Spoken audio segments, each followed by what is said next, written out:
시청자 여러분 안녕하세요. 여도은입니다. 네, 안녕하세요. 최인입니다. 네, 머니네이버 슬립 시작하도록 하겠습니다.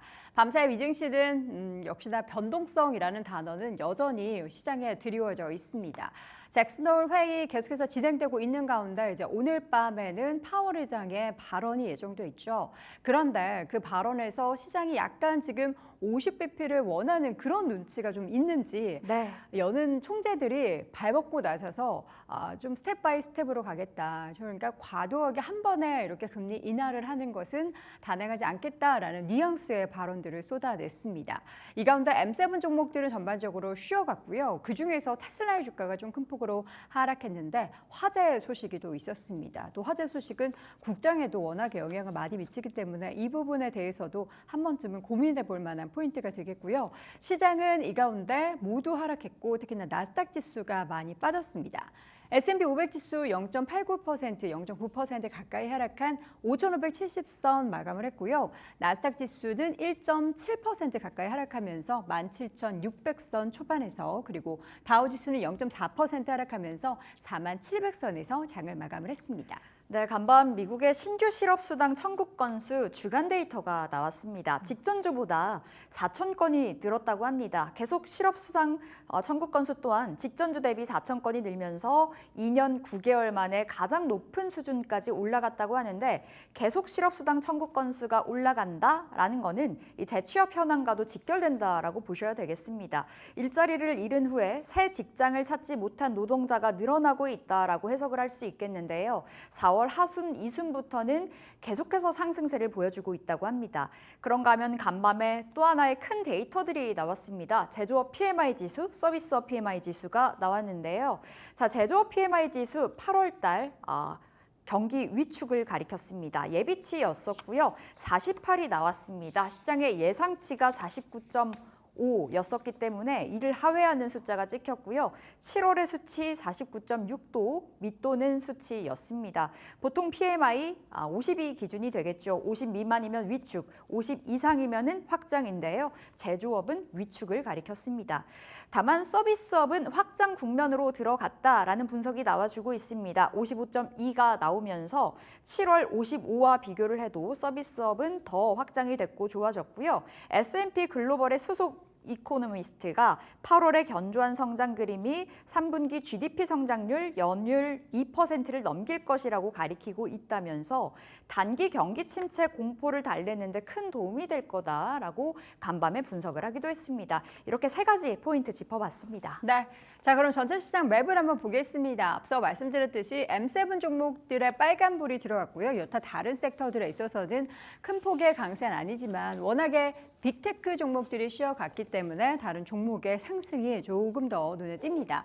일단 가장 많이 하락한 곳은 엔비디아와 테슬라였습니다. 테슬라의 주가가 무려 5% 넘는 하락세를 보였는데요. 잠시 뒤에도 자세하게 이야기를 나눠보겠지만 트럭의 화재 사건이 있었습니다. 우리가 생각하는 그 픽업 트럭은 아니고 엄청나게 큰 트럭, 전기 트럭인데 그 화재 사건이 발생을 했고 그리고 이제 도로가 마비될 정도였다라는 소식이 전해진 가운데 주가는 5%대 밀렸습니다. 그런데 뭐 전기차 종목들이 다 하락한 건 아닙니다. 고가 전략을 펼치고 있는 루시드 같은 경우에는 신차에 대한 수요 그리고 굉장히 인기가 있다라는 소식이 전해지면서 밤사이 그리고 전일장에서도 계속된 급등세 연출을 하고 있고요. GM과 포드의 주가는 좀 엇갈렸습니다. GM은 소폭 하락 그리고 포드의 주가는 소폭 올랐습니다.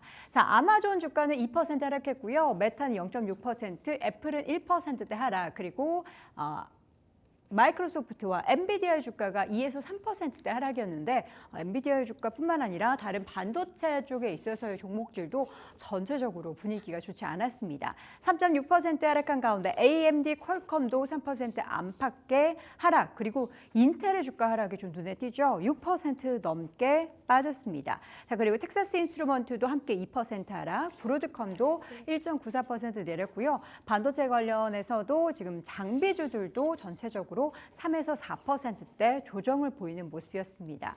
자, 이 가운데 헬스케어 섹터와 필수 소비재 쪽은 견조한 모습을 보입니다. 최근에 주가가 급락을 하고 다시 한번 반등을 하는 그런 모습들이 빅테크 종목들이나 또 이미 소비재 쪽에서 확인을 해볼 수가 있는데 필수 소비재나 그리고 헬스케어 섹터에 있어서는 계속해서 이 관련한 ETF를 보면 견조한 상승이 이어지고 있습니다. 헬스케어 종목들 물론 하락한 암젠이나 파이자 등의 종목들은 하락을 하기도 했지만 일랄리를 소폭 올랐고요. 존슨앤존슨, 머크도 소폭 오르는 모습이 나타났습니다. 자, 그리고 금융주가 다시금 반등하고 있습니다. 시장이 약간 흔들리자 역시나 또 방어적인 성격인 금융주는 강세를 보였고요. 지금 뱅크 오브 아메리카 전일 좀 크게 하락을 했는데 반등을 했고 JP모건, 웰스파고 등의 종목들 함께 올랐고요. 전일 좀 조정을 보였던 아메리칸 익스프레스도 상승 마감을 했습니다. 자, 그럼 특징적인 종목 4가지 한번 골라볼까요? 네, 이제 잭슨홀 미팅을 앞두고 간밤에 뉴욕 증시 안에서 기술주들이 낙폭을 확대해 갔습니다. 네. 기술주 안에서 꼭 봐야 되는 종목 엔비디아부터 살펴보겠습니다. 엔비디아 3%대 하락으로 마감이 됐습니다. 이제 실적 발표까지 딱 일주일 남았다라고 보시면 되겠고요. 이번 실적 또한 강력할 것이다. 장밋빛 전망이 나와주고 있습니다. 최근 4번의 실적 발표 연속적으로 굉장히 그 예상치를 웃도는 실적이 나왔었고요. 그때마다 주가가 폭발적으로 움직였었기 때문에 이번에도 기대가 된다라는 분석들이 나오고 있습니다. 최근에 엔비디아가 $100 미만을 밑돌았을 때 좀 강하게 매수세가 유입이 되면서 빠르게 $130까지 돌파를 해내는 흐름을 보였었는데요. 간밤의 하락으로 다시금 $123에서 엔비디아 종가가 만들어졌습니다. 자, 두 번째로는 월마트 보겠습니다. 월마트 어제도 신고가 그리고 오늘도 신고가를 새롭게 썼습니다. 나스닥에 상장이 되어 있는 중국 기업 징둥닷컴이죠. 전일장에서 월마트와의 파트너십을 종결하겠다라는 소식이 있었고요. 월마트가 보유를 하고 있는 이 징둥닷컴의 지분 10.4% 전략 매각한다라는 소식이었습니다. 이 자금 유입되는 규모 자체가 굉장히 크더라고요. 36억에서 37억 달러 수준이라고 알려져 있고 월마트는 이를 계속해서 집중해야 되는 사업에 투자를 하겠다라고 발표를 했습니다. 오히려 시장에서는 월마트에 대한 그 사업 확장에 대한 기대감에 포커스를 맞추면서 주가 올라가고 있고요. 반대로 징동닷컴은 내려가고 있었습니다. 자, 간밤에도 0.5% 가까이 튀어 올라가면서 $75 신고가 영역에서 마무리가 됐습니다. 자, 세 번째 보겠습니다. 간밤에 특징적이었다 하면 코로나 시국, 그러니까 팬데믹 때 잘 갔던 종목들이 다시금 강세를 보였다는 점인데요. 첫 번째로는 줌 비디오 커뮤니케이션 살펴보겠습니다. 화상회의 서비스를 제공하는 업체인데요. 실적이 정말 좋았습니다. 시장 예상을 웃도는 분기 실적 그리고 연간 가이던스 상향 조정을 했는데 이 소식에 장중에 급등 13% 장대 양봉에서 마무리가 됐습니다. 오름폭을 반납하지도 않은 채 계속해서 상승 탄력이 유지가 됐었고요. 이번에 이렇게 좋은 실적 발표가 나오면서 시장은 이 줌이 팬데믹 때의 반짝 상승이 아니라 AI 기반 혁신을 통해서 성장을 모색하고 있다라는 평가를 받아가고 있습니다. 다만 최근에 CFO가 이 사임을 밝히면서 경영 전략을 재정비할 뜻으로 풀이가 되는데요. 간밤 급등 나오면서 $68에서 종료가 됐습니다. 그리고 팬데믹 때 또 하나 흐름이 좋았던 종목도 살펴볼게요. 펠로톤 인터랙티브 보겠습니다. 자, 미국에서 홈 트레이닝 전문 서비스를 운영하는 업체인데요. 조 바이든 대통령도 집에서 이 펠로톤 자주 사용하고 있다라고 말한 바 있어서 굉장히 이 팬데믹 때 수혜를 많이 받아갔던 기업 중에 하나입니다. 실적이 나왔는데요. 역시나 실적이 정말 좋았습니다. 전문가들의 예상치 대비해서 매출액 그리고 EPS가 모두 다 올라갔었고요. 매출액 증가율로만 따져봤을 때는 0.2%의 상승에 그쳤지만 외부 활동이 아니라 내부 활동 그 시스템을 운영하고 있는데도 이렇게 여름철에 올라갔다는 점 시장에서는 긍정적으로 평가를 하고 있었습니다.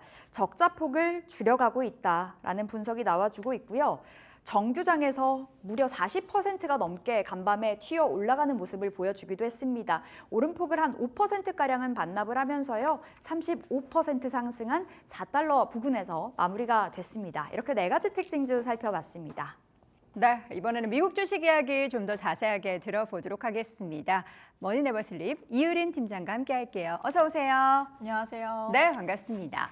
자, 머니네버슬립은 프리미엄 미국 주식 컨텐츠를 여러분께 매일매일 제공을 해드리고 있습니다. 좀 더 자세한 이야기나 영상이 궁금하신 분들은 유튜브 검색창에 머니네버슬립을 검색해 보시기 바랍니다. 자, 오늘도 증시 포인트 먼저 좀 확인해 볼까요? 조금 더 신중할 필요가 있다. 지금 시장은 사실 굉장히 신중한데 더 신중하라는 걸까요? 무슨 얘기죠? 네, 파월 의장의 연설에 앞서서 이날은 연준 인사들이 먼저 입을 열었습니다. 대체로 비둘기파적인 입장을 드러냈지만 일부는 다소 매파적 기조를 견지하면서 신중한 모습을 보였는데요. 여전히 가장 중요한 건 데이터라는 걸 강조한 셈이라 볼 수 있겠습니다. 수잔 콜린스 보스턴 연방준비은행 총재는 점진적이고 체계적인 속도의 금리 인하가 적절할 것이라고 강조를 했고요. 또 패트릭 하커 필라델피아 연방준비은행 총재 역시 같은 의견을 제시했습니다.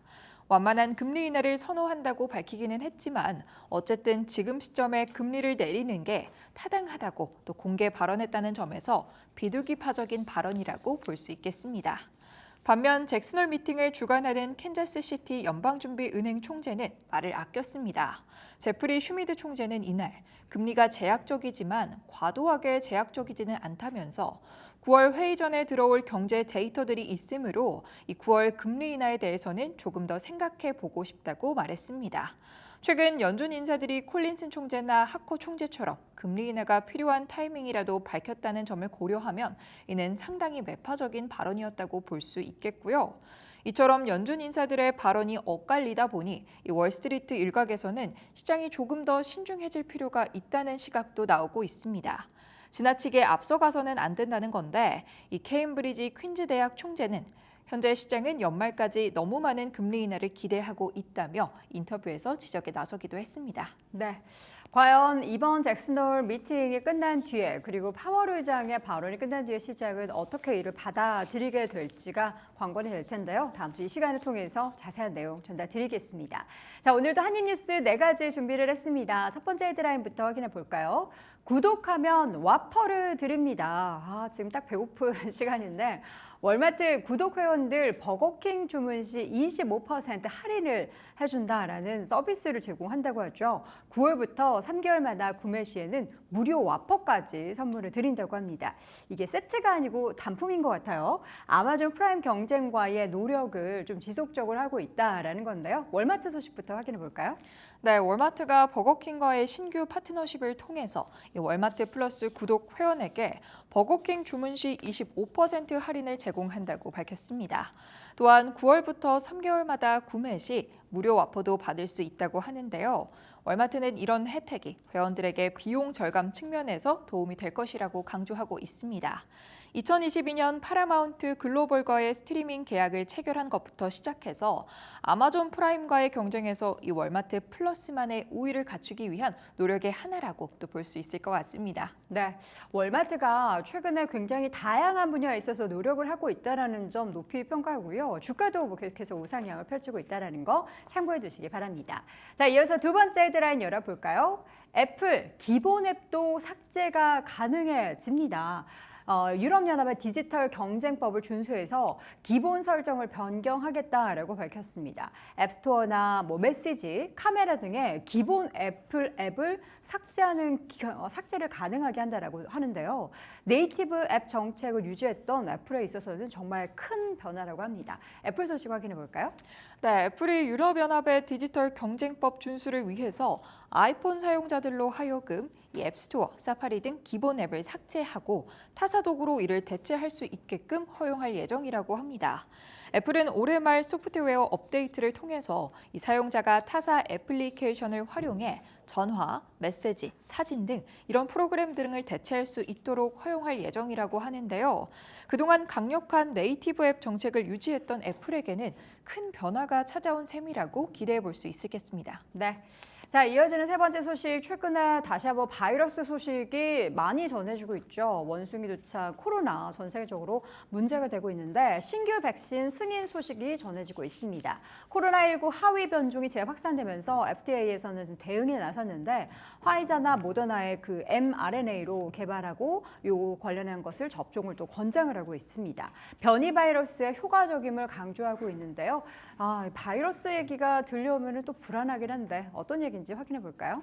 네, 최근 코로나19의 새로운 하위 변종이 확산되면서 다시금 코로나가 유행되고 있습니다. 미국의 식품의약국이 이에 대응하고자 화이자 및 모더나의 업데이트된 코로나19 백신을 승인했다고 하는데요. 미국 질병통제예방센터 또한 이번 가을에 모든 사람들이 이런 신규 백신을 맞을 것을 권장하고 있다고 합니다.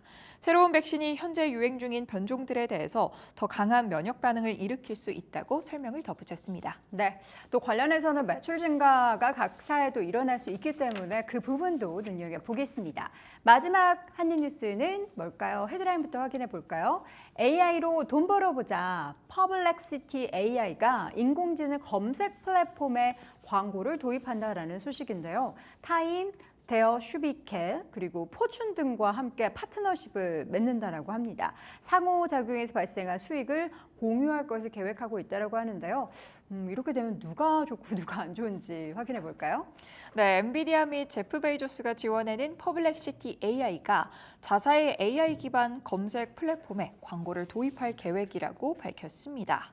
이 스타트업은 지난달 타임, 데어 슈피겔, 포춘과 같은 파트너와 함께 파트너십을 맺었었는데요. 각 기업의 콘텐츠가 참조되는 상호작용에서 발생한 수익을 공유할 계획이라고 합니다.